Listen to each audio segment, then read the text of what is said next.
ರಾಜ್ಯದಿಂದ ಐವರಿಗೆ ಸಚಿವ ಸ್ಥಾನ ಕೊಟ್ಟಿದ್ದಾರೆ ಅಂತ ತುಮಕೂರು ಸಂಸದ ವಿ ಸೋಮಣ್ಣ ಹೇಳಿಕೆ ನೀಡಿದ್ದಾರೆ. ರಾಜ್ಯದಿಂದ ಐವರಿಗೆ ಸಚಿವ ಸ್ಥಾನ ನೀಡಲಾಗಿದೆ ಅಂತ ತುಮಕೂರು ಸಂಸದ ವಿ ಸೋಮಣ್ಣ ಹೇಳಿದರು. ನಿರ್ಮಲಾ ಸೀತಾರಾಮನ್, ಪ್ರಹ್ಲಾದ್ ಜೋಶಿ ಹಾಗೆ ಶ್ರೀ ಕುಮಾರಸ್ವಾಮಿ, ಶೋಭಾ ಕರಂದ್ಲಾಜೆ ಹಾಗೆ ನನಗೆ ಅವಕಾಶ ಕೊಟ್ಟಿದ್ದಾರೆ. ಸಂಪುಟದಲ್ಲಿ ಕರ್ನಾಟಕದ ಐವರಿಗೆ ಸ್ಥಾನ ಸಿಕ್ಕಿದೆ ಅಂತ ದೆಹಲಿಯಲ್ಲಿ ಸಂಸದ ವಿ ಸೋಮಣ್ಣ ಕನ್ಫರ್ಮ್ ಮಾಡಿದ್ದಾರೆ.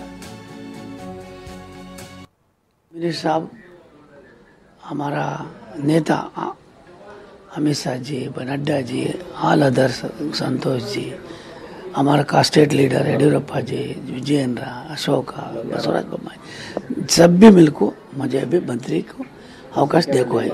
वो अवकाश में चैलेंज में लेकर काम करने का चालू करते हैं. कर्नाटक की अगर बात करें, कर्नाटक में जो रिस्पॉन्स जो रिजल्ट आया इस बार, उससे अब तो सेटिस्फाइड है? पिछली बार से कम सीट्स आए हैं कर्नाटक, वो सब भी हो गया. अभी कैसा करना, कैसा पार्टी हम अपलिफ्ट करना, वो करने का मेरा क्या 40 इयर्स का मेरा ये है. वो उसको ये करेंगे, समर्पण करेंगे. लास्ट क्वेश्चन सर, कर्नाटक से कितने लोग कैबिनेट में शामिल हो रहे हैं आज? Totally 5. Nirmala Sitharaman ji, Joshi ji, Kumaraswamy ji and Shobha, myself.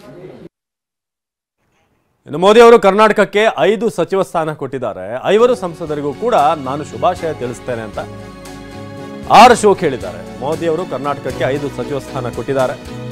So 5 ಸಂಸದರಿಗೂ ಕೂಡ ನಾನು ಶುಭಾಶಯ ತಿಳಿಸ್ತೇನೆ. ಸಮುದಾಯ ಎಲ್ಲಕ್ಕೂ ಕೂಡ ಎಲ್ಲವನ್ನ ನೋಡಿ ಸಚಿವ ಸ್ಥಾನವನ್ನು ಕೊಟ್ಟಿದ್ದಾರೆ ಅಂತ ನಮ್ಮ ಪ್ರತಿನಿಧಿ ಪ್ರಸನ್ನ ಆರ್ ಅಶೋಕ್ ಅವ್ರನ್ನ ಮಾತನಾಡಿಸಿದ್ರು. ಬನ್ನಿ ನೋಡೋಣ. ನಾಯಕ ಆರ್ ಅಶೋಕ್ ಅವರು ನಮ್ಮ ಜೊತೆಗಿದ್ದಾರೆ. ಸರ್, ಈ ಒಂದು ಸಂದರ್ಭದಲ್ಲಿ ಏನು ಹೇಳೋದಕ್ಕೆ ಇಷ್ಟ?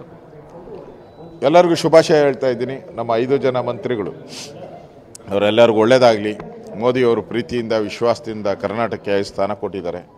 ಸೊ ನಮಗೆ ಬಂಪರ್ ಬಹುಮಾನ, ಕರ್ನಾಟಕಕ್ಕೆ ಬಂಪರ್ ಬಹುಮಾನ. ಅದೇ ರೀತಿ ನರೇಂದ್ರ ಮೋದಿಯವರು ಈ ದೇಶದ ಪ್ರಧಾನಿ ಆಗ್ತಾ ಇರೋದು ನಮಗೆಲ್ಲ ಸಂತೋಷ, ಖುಷಿ ತಂದಿದೆ, ಆನಂದ ತಂದಿದೆ. ಒಬ್ಬ ಇಂಥ ಧೀಮಂತ ನಾಯಕ ದೇಶದ ಪ್ರಧಾನಿ ಆಗ್ತಾ ಇರೋವಂಥದ್ದು ನಮಗೆ ಸಂತೋಷ, ಖುಷಿ. ಮೋದಿಯವರು ಮತ್ತೊಮ್ಮೆ ಪ್ರಧಾನಿಯಾಗಿ ಈ ದೇಶವನ್ನು ಮುನ್ನಡೆಸಲಿ. ಕರ್ನಾಟಕಕ್ಕೆ ಹೆಚ್ಚು ಗೌರವವನ್ನು ಕೊಟ್ಟಿದ್ದಾರೆ. ಅದಕ್ಕೆ ಕರ್ನಾಟಕದ ಜನತೆ ಪರವಾಗಿ ಮೋದಿಯವರಿಗೆ ಅಭಿನಂದನೆಗಳು. ಈ ಕಾಂಬಿನೇಷನ್ ಏನಾದರೂ ಪರ್ಟಿಕ್ಯುಲರ್ ಆಗಿ ಕರ್ನಾಟಕದ ಹಳೆ ಮೈಸೂರು ಭಾಗನ ಕೇಂದ್ರೀಕರಿಸಿದೆ ಅಂತ ಅನ್ಸುತ್ತಾ, ಅಥವಾ ಜನರಲ್ ಆಗಿ? ಇನ್ನು ಆ ಥರ ಏನೂ ಇಲ್ಲ. ಯಾರನ್ನ ಮಾಡಬೇಕು, ಯಾವ್ಯಾವುದೋ ಸಮುದಾಯ ಮತ್ತು ಇವೆಲ್ಲವನ್ನು ನೋಡಿ ಮಾಡಿದ್ದಾರೆ. ಸೊ ಆ ದೃಷ್ಟಿಯಿಂದ ಏನೋ ಉತ್ತರ ಭಾಗ, ದಕ್ಷಿಣ ಭಾಗ, ಪೂರ್ವ, ಪಶ್ಚಿಮ ಆ ಥರದ್ದೇನೂ ನೋಡಿಲ್ಲ. ಕರ್ನಾಟಕಕ್ಕೆ ಹೆಚ್ಚು ಆದ್ಯತೆಯನ್ನು ಕೊಟ್ಟಿದ್ದಾರೆ. ಅದನ್ನು ಸ್ವಾಗತ ಮಾಡ್ತೀವಿ. ಯಾರೇ ಆದರೂ ಕರ್ನಾಟಕದವರೇ.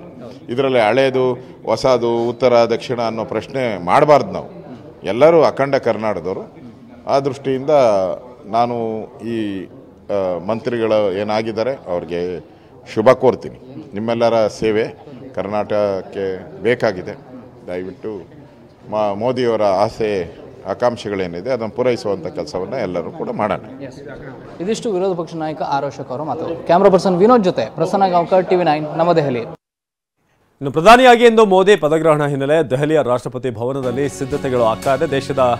ದೇಶ ವಿದೇಶದ 8,000ಕ್ಕೂ ಹೆಚ್ಚು ಗಣ್ಯರಿಗೆ ಆಹ್ವಾನ ನೀಡಲಾಗಿದೆ. ದೆಹಲಿಯ ರಾಷ್ಟ್ರಪತಿ ಭವನ ಇವತ್ತು ಝಗಮಗಿಸ್ತಾ ಇದೆ. ಯಾಕಂದರೆ ಇವತ್ತು 3ನೇ ಬಾರಿ ಪ್ರಧಾನಿಯಾಗಿ ನರೇಂದ್ರ ಮೋದಿ ಪದಗ್ರಹಣ ಮಾಡಲಿದ್ದಾರೆ. ದೇಶ ವಿದೇಶದ 8,000ಕ್ಕೂ ಹೆಚ್ಚು ಗಣ್ಯರು, ಅದಕ್ಕೆ ಬೇಕಾದಂಥ ಬೃಹತ್ ವೇದಿಕೆ, ಆಸನಗಳ ವ್ಯವಸ್ಥೆ, ಬಹಳ ಮುಖ್ಯವಾಗಿ ಭದ್ರತೆ. ದೆಹಲಿಯಲ್ಲಿ ವಾಹನ ಸಂಚಾರದ ಮಾರ್ಗಗಳನ್ನು ಬದಲಾವಣೆ ಮಾಡಲಾಗಿದೆ. ಮಧ್ಯಾಹ್ನ 2 ಗಂಟೆಯಿಂದ ರಾತ್ರಿ 11 ಗಂಟೆಯವರೆಗೆ. ಸೊ ನಿಮಗೆ ಅಲ್ಲಿನ ಒಂದಷ್ಟು ತಯಾರಿಯ ದೃಶ್ಯಗಳನ್ನು ತೋರಿಸ್ತಾ ಇದ್ದೀವಿ. ಫ್ಯಾನ್ಗಳನ್ನು ಹಾಕುವಂಥದ್ದು ಇರ್ಬೋದು, ಚೇರ್ಗಳನ್ನು, VIP ಒಂದು ಸೆಕ್ಟರ್ ಏನಿರುತ್ತೆ ಅಲ್ಲಿ. ಅದಾದ ನಂತರ ಊಟದ ವ್ಯವಸ್ಥೆ, ಇದೆಲ್ಲವನ್ನು ಕೂಡ ಮಾಡಲಾಗಿದೆ. ಹಾಗೆ ನೀವು ಗಮನಿಸ್ತಿರೋ ಹಾಗೆ ಈ ವೇದಿಕೆ, ರಾಷ್ಟ್ರಪತಿ ಭವನದಲ್ಲಿ ಬೃಹತ್ತಾದಂಥ ವೇದಿಕೆ, ಯಾವುದೇ ಡ್ರೋನ್ಗಳ ಹಾರಾಟಕ್ಕೆ ಅವಕಾಶ ಇಲ್ಲ. ಜೊತೆಗೆ ಬರುವಂಥ ಅತಿಥಿಗಳನ್ನು ಅಥವಾ ಯಾರ್ಯಾರಲ್ಲಿ ಬರ್ತಿದ್ದಾರೆ ಎಲ್ಲರನ್ನೂ ಕೂಡ ಅಲ್ಲಿ ಚೆಕ್ ಮಾಡಿ ಕಳಿಸುವಂಥದ್ದು ಕೂಡ ಆಗುತ್ತೆ.